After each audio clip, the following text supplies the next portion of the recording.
Dear friends, कैसे हैं आप सब? मुझे उम्मीद है कि आप लोग अच्छे नहीं बल्कि बहुत अच्छे होंगे। टाइटल पढ़ के आपने जान लिया होगा कि मैं किस बारे में बात करने जा रही हूँ। अपने वीडियो को स्टार्ट करने से पहले फ्रेंड्स मैं एक बात आपसे कहना चाहती हूँ। अक्सर जब हमें पता चलता है कि कोई ओकेज़न है तो 10 दिन पहले से हमारी तैयारी शुरू हो जाती है।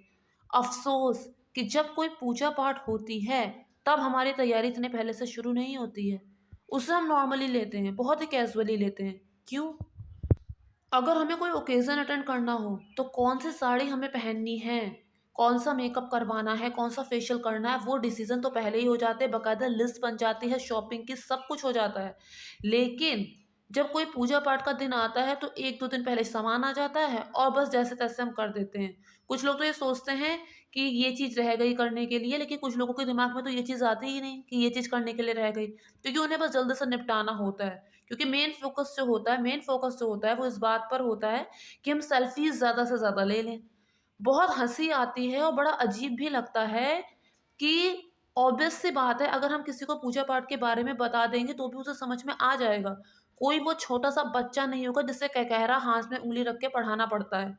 लेकिन पता नहीं क्यों बहुत सी लेडीज़ बड़े ही स्टाइल से पूजा-पाठ करते हुए वीडियोज़ शूट करती हैं और उसके बाद उसे वायरल करती हैं। आप लोग अगर मुँह से बताएँगे तब नहीं पता चल जाएगा कि पूजा कैसे होनी है। और वैसे भी अगर आपका ध्यान वीडियो शूट करने पर होगा तो शर्त लगा लीजिए, लिख के रख लीजिए, आपका पूरा ध्यान पूजा-पाठ में नहीं होगा। साल में 1-2 बार जो पूजा आनी है, आपने अपनी पूजा तो ढंग से की नहीं, आप दूसरे को क्या ही बताएँगे। तो पूजा-पाठ में दिखावे का कोई स्थान नहीं होना चाहिए। तो अब मैं बात करती हूँ अपने आज के वीडियो की। फ्रेंड्स, अगर किसी भी व्रत को करने का महत्व हमें पता चल जाए, तो हम उसे और भी ज़्यादा उत्साह से करते हैं। किसी भी व्रत को करने की महिमा हमें पता चल जाए कि इस व्रत को करने से क्या होता है, तो ऑब्वियस सी बात है हमारा उसमें और भी ज़्यादा मन लगेगा।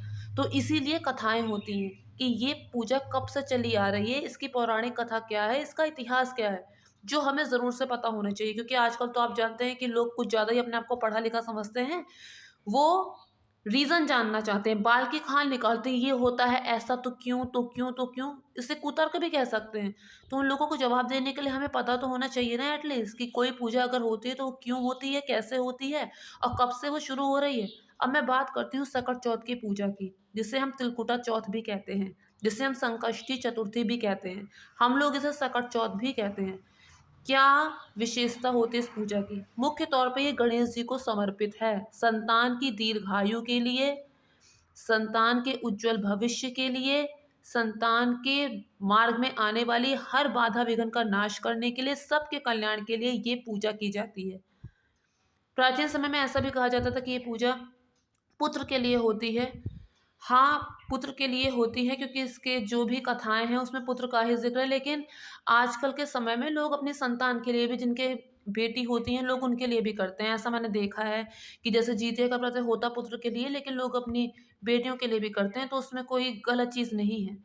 तो अब मैं व्रत कथा शुरू करती हूँ। फ्रेंड्स, इसकी जो कथा मैं सबसे पहले आपको सुनाऊँगी, वो कथा इस बात पर आधारित होगी कि सकट चौथ में बथुआ क्यों चढ़ाया जाता है। आप लोगों ने देखा होगा कि बहुत जगह सकट चौथ में बथुआ उबाल के और उसके गोल से लड्डू बना के, जिसे बथुआ का ढुंडा भी कहते हैं, वो ज़रूर चढ़ाया जाता है। बहुत सी जगह में ऐसा होता है, आप लोगों के यहाँ होता है या नहीं होता मुझे नहीं पता, लेकिन मेरे यहाँ ऐसा होता है। तो क्यों बथुआ का ढुंडा चढ़ाया जाता है, क्यों बथुआ चढ़ाया जाता है, उसके पीछे ये कथा है। पहले मैं आपको ये सुनाऊँगी, उसके बाद मैं आपको एक दूसरी कथा सुनाऊँगी जो हर घर में सुनी जाती है, जो सभी लोग आप जानते होंगे। और उसके बाद जो मैं नेक्स्ट वीडियो बनाऊँगी उसमें बताऊँगी, जो मैं नेक्स्ट वीडियो बनाऊँगी उसमें मैं आपको सकट चौथ की बची हुई सारी कथाएँ सुनाऊँगी। तो मेरे ये दोनों वीडियो से बहुत इम्पोर्टेंट होंगे, तो अगर आप लोग देखना चाहें, आप लोगों का इंटरेस्ट हो तो आप लोग देख सकते हैं, जिसकी रुचि हो। क्योंकि ऐसा कहा जाता है कि कथा को सुनने, सुनाने और हुंकार भरने से भी बहुत पुण्य मिलता है। ऐसा मेरा मानना है। अब आप लोगों की जो भी विचारधारा हो। तो फ्रेंड्स, एक बार की बात है, देवरानी जेठानी थी। जेठानी बहुत अमीर थी और देवरानी उसके यहाँ मज़दूरी करती थी, उसके यहाँ काम करती थी। उसके बदले में वो उसे कुछ पैसा दे देती थी और उसी से उसका घर-बार चलता था। एक बार की बात है कि सकट चौथ का दिन आया। देवरानी ने उसके घर पूरा काम किया और उसके बाद जब वो शाम को जाने लगी तो उसने कहा कि मुझे भी सकट चौथ की पूजा करनी है, जो होता है वो दे दो मुझे।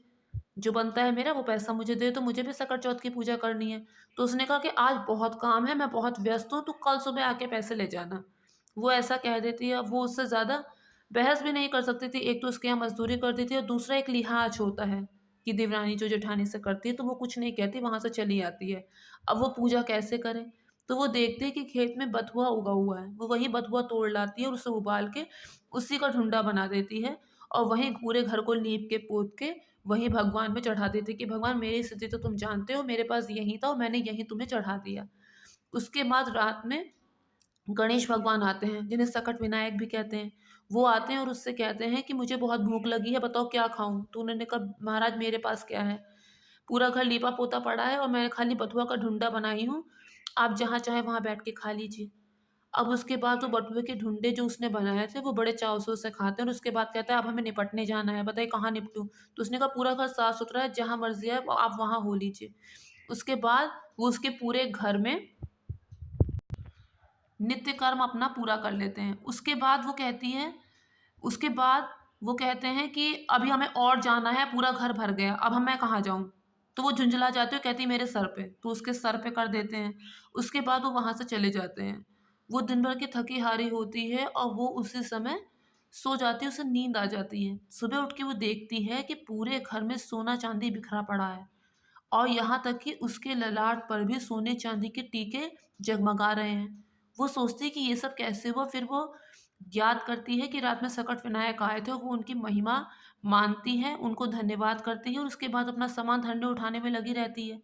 तभी जेठानी जो होती है वो सोचती है कि आज ये आई क्यों नहीं काम पे? कहीं कल मैंने इसे पैसे नहीं दिए, इसी बात से नाराज़ होकर तो नहीं चली गई, नहीं आ रही है। तो वो उसके घर जाती है और उससे कहती हैं तुम आज काम पर क्यों नहीं आई? तो उसने कहा कि सकट विनायक ने मुझे इतना दिया है कि अब मुझे किसी के यहाँ काम करने की ज़रूरत नहीं। अब अपना काम आप अपने आप से कीजिए। तो उसने कहा अच्छा देखो मैं भी ज़रा देखूँ क्या दिया है? तो देखती है कि उसका पूरा घर सोने-चांदी से भरा हुआ है। तो वो सोचती है कि तूने ऐसा क्या किया? वो पूछती है उससे कि तूने ऐसा क्या किया?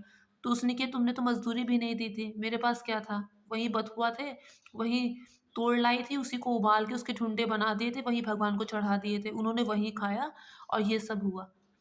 तो कहती है अच्छा।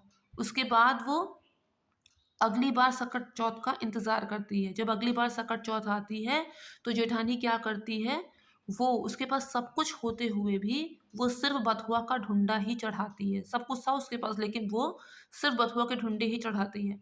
अब रात में सकट विनायक आते हैं, वो उससे पूछते हैं कि मुझे भूख लगी है, मैं क्या खाऊँ? तो उसने कहा महाराज मेरे पास क्या है, मेरी स्थिति तो आप जानते ही हो। वो बथुए जो हैं वही मैंने चढ़ाए हैं, आप उन्हीं को खा लीजिए। तो सकट विनायक उन बथुओं को खा लेते हैं।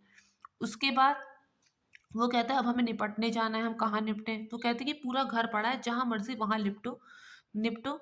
तो उसके बाद वो पूरे घर में उसके अपना नित्य काम कर्म जो उनका होता है वो उसे करते हैं। उसके बाद वो कहते हैं कि पूरा घर तो भर गया, अब कहाँ? तो कहते हैं मेरे सर पे। वो बड़े चाव से बोलती है मेरे सर पे, तो उसके सर पे कर देते हैं। वो बड़ी खुशी-खुशी रात में जल्दी सो जाती है कि जब वो सुबह उठेगी सब कुछ सोना-चांदी बन चुका होगा। लेकिन जब वो सुबह उठती है, तो उसे पूरे घर में तेज़ दुर्गंध और गंदगी नज़र आती है। उसके बाद उसके बालों में भी वैसी ही गंदगी लगी होती है। वो उसके बाद अपनी देवरानी को गालियाँ देती कि तूने मुझे क्या बताया, ये सब क्या हुआ? तो उसने कहा कि मेरे पास कुछ नहीं था, तब मैंने बथुए के ढूँढे चढ़ाए, तुम्हारे पास तो सब कुछ था। तो तुम सब कुछ चढ़ा के भगवान को सच्चे मन से, सच्ची श्रद्धा से उनकी पूजा करती। तो इसलिए ऐसा हुआ है। वो भगवान से अपने किए की क्षमा माँगती है और तब से वो भी पूरी श्रद्धा और विश्वास से सकट चौथ की पूजा करती है। ये थी सकट चौथ की प्रथम कथा जिस वजह से बथुए के ढूंढे चढ़ाए जाते हैं। अब मैं आपको सुनाऊंगी सकट चौथ की दूसरी कथा।